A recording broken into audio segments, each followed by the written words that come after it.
बिस्मिल्लाहिर्रहमानिर्रहीम। अस्सलामु अलैकुम अज़ीज़ तलबा, उम्मीद करती हूँ आप सब खैरियत से होंगे। प्यारे बच्चों, आज हम पढ़ाई का मवाद नंबर 2 यानी रिसोर्स पैक का पढ़ाई का मवाद नंबर 2 की पढ़ाई करेंगे। हमारा उन्वान है फलों की वादी।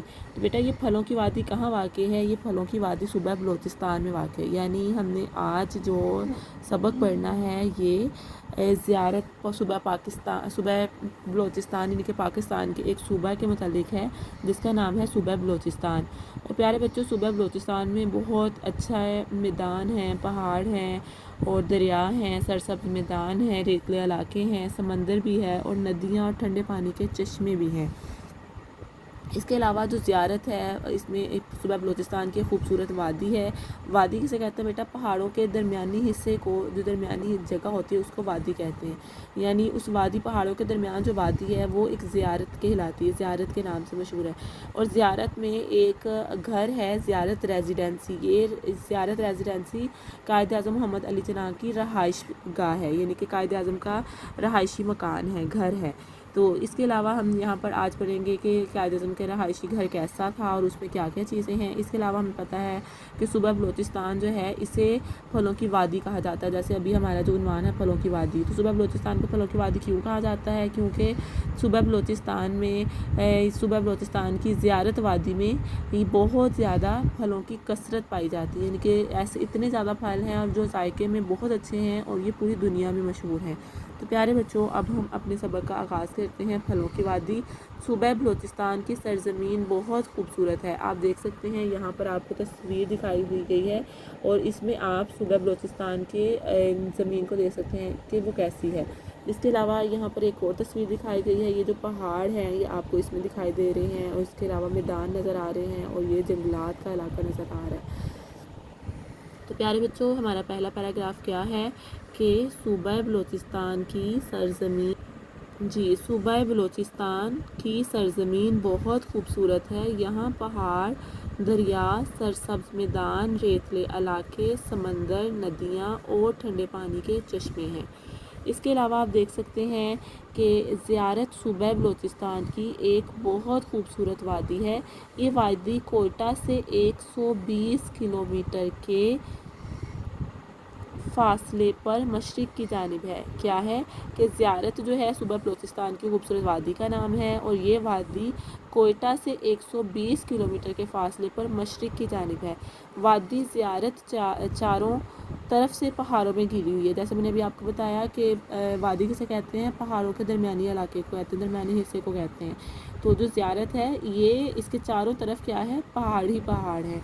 यानी वादी ज़ियारत चारों तरफ पहाड़ों से घिरी हुई है। यहाँ हर वक्त ठंडी हवाएं चलती रहती हैं, यानी यहाँ पर बहुत ठंडी हवा चलती है जिससे यहाँ का मौसम काफ़ी सर्द होता है।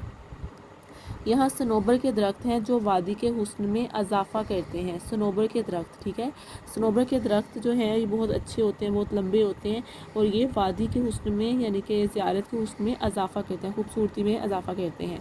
ज़ियारत में ज़ियारत रेजिडेंसी भी है। ये वो जगह है जहाँ बानी पाकिस्तान कायद आज़म मोहम्मद अली जिन्ना ने ज़िंदगी के आखिरी दिन बीमारी की हालत में गुजारे।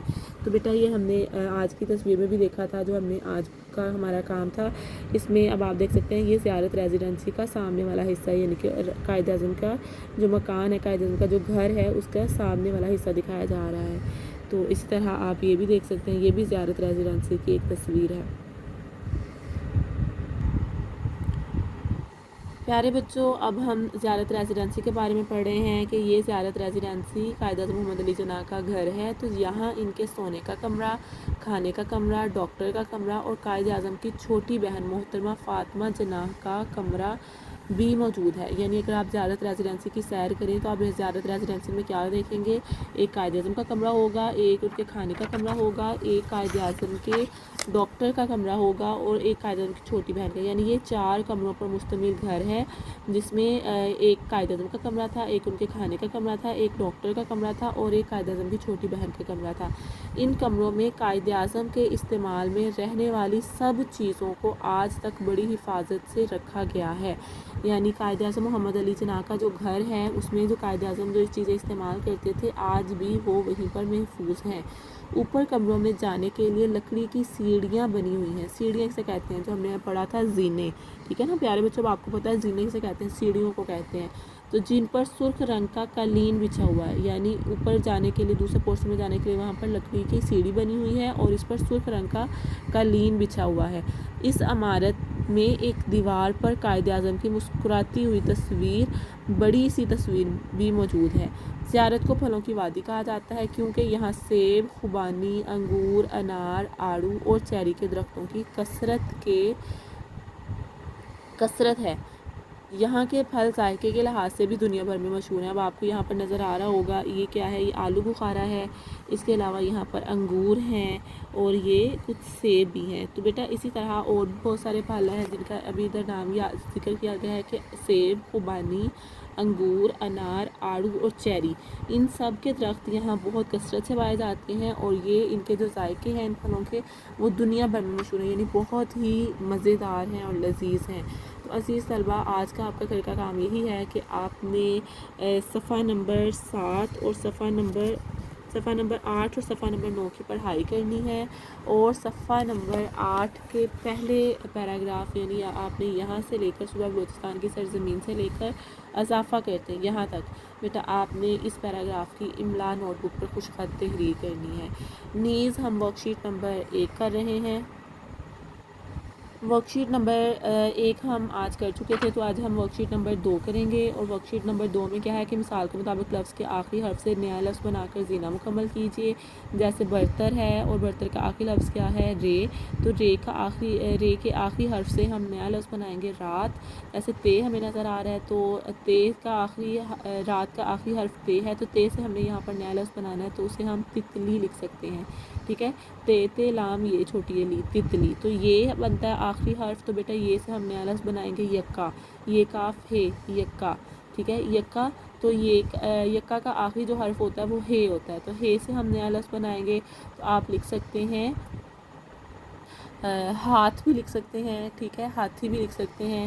تو اگر ہم ہاتھی لکھ رہے ہیں الف ہاتھ ہے چھوٹی یہ تھی ہاتھی، تو پھر ہمارے پاس چھوٹی یہ آخر میں آ جاتا ہے، تو ہاتھی چھوٹی یہ سے ہم نیا لفظ بنا سکتے ہیں یادگار، ٹھیک ہے، جیسے یادگار مینار پاکستان ہے۔ اسی طرح 10 ایسے الفاظ لکھیے جو سین سے شروع ہوتے ہیں، یعنی ہم نے یہاں پر 10 ایسے الفاظ لکھنے ہیں جو سین سے شروع ہوتے ہیں، جیسے میں نے آپ کو پچھلی دفعہ بتایا تھا سیب ہے، سانپ ہے۔ اسی طرح آپ نے سن اور سمندر، آپ نے کوئی سے 10 الفاظ سین سے شروع ہونے والے یہاں پر تحریر کرنے ہیں۔ اسی طرح 10 ایسے الفاظ لکھے جن کے آخر میں نون آتا ہے، تو 10 ایسے الفاظ کون سے ہو سکتے ہیں، جیسے جن ہے، کن، ٹھیک ہے، تو بیٹا آپ نے اس طرح کوئی سے 10 الفاظ تحریر کرنے ہیں۔ یہ ورک شیٹ میں آپ کو پہلے بھی کروا چکی ہوں اور آپ اس ورک شیٹ کی دہرائی کر رہے ہیں، تو اس لیے میں نے یہ مکمل نہیں کی، جو میرے پاس ویڈیو مکمل کی ہوئی ہے میں آپ کو اس کے ساتھ شیئر کر دوں گی۔ امید کرتی ہوں آپ یہ کام اچھے طریقے سے کریں گے، یعنی آپ نے سبق پھلوں کی وادی کی ہم نے پڑھائی کرنی ہے آپ نے مکمل طور پر، اور اس کے پہلے پیراگراف کی آپ نے نوٹ بک پر کچھ خط املا لکھنی ہے، نیز آپ نے ورک شیٹ نمبر 2 صفحہ نمبر 24 پر مکمل کرنی ہے، اور پھر آپ نے اس کی ویڈیو بنا کر اپنے گروپ میں شیئر کرنی ہے، یعنی اگر آپ ورک شیٹ مکمل کرتے ہیں تو اس کی پک بنائیں، اور اگر آپ پڑھائی کر رہے ہیں تو اس کی ویڈیو بنا کر گروپ میں شیئر کریں۔